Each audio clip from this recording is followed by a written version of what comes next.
ഫ്ലിപ്കാർട്ടിൽ ലിസ്റ്റ് ചെയ്യുന്ന പോലെയല്ല ആമസോണിൽ ലിസ്റ്റ് ചെയ്യേണ്ടത്. ഫ്ലിപ്കാർട്ടിലുള്ള പോലത്തെ കാറ്റലോഗിങ് അല്ല ആമസോണിന് ആവശ്യം വരുന്നത്. ഞങ്ങളൊക്കെ സ്റ്റാർട്ട് ചെയ്യുന്ന സമയത്ത് 3 പടം ഉണ്ടെങ്കിൽ നമുക്ക് ലിസ്റ്റിംഗ് ചെയ്യായിരുന്നു. അത് ഫേസ്ബുക്കിലാണെങ്കിലും ആമസോണിലാണെങ്കിലും ലിസ്റ്റിംഗ് ചെയ്യായിരുന്നു. ഇപ്പം അങ്ങനെയല്ല. രണ്ടിനും അവരുടേതായിട്ടുള്ള സ്റ്റൈലുകളും കാര്യങ്ങളും ഉണ്ട്. ഇപ്പോൾ ജിയോ മാർക്കറ്റ് വരുമ്പോൾ അവിടെയും അവർക്ക് അവരുടേതായിട്ടുള്ള സ്റ്റൈലുകളും കാര്യങ്ങളും ഉണ്ട്.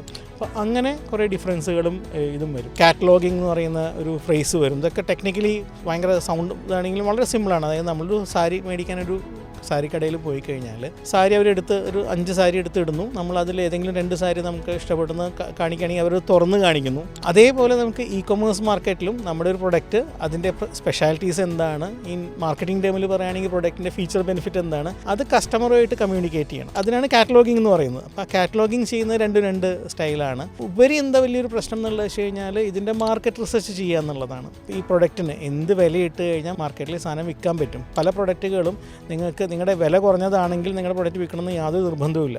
ഓരോ പ്രൊഡക്റ്റിനും അതിൻ്റെ ഒരു പ്ലേസ്മെൻറ്റ് ഉണ്ടല്ലോ. ഇപ്പോൾ വലിയൊരു പ്ലസ് പോയിൻ്റ് എന്താ വെച്ച് കഴിഞ്ഞാൽ ആർട്ടിഫിഷ്യൽ ഇൻ്റലിജൻസ് വന്നതിന് ശേഷം പണ്ട് 3 ദിവസം 4 ദിവസം ഒരാഴ്ചയൊക്കെ എടുത്ത് ചെയ്തിട്ടുണ്ടായിരുന്ന മാർക്കറ്റ് റിസർച്ച് നമുക്കിപ്പോൾ 3 മിനിറ്റ് കൊണ്ട് കിട്ടും.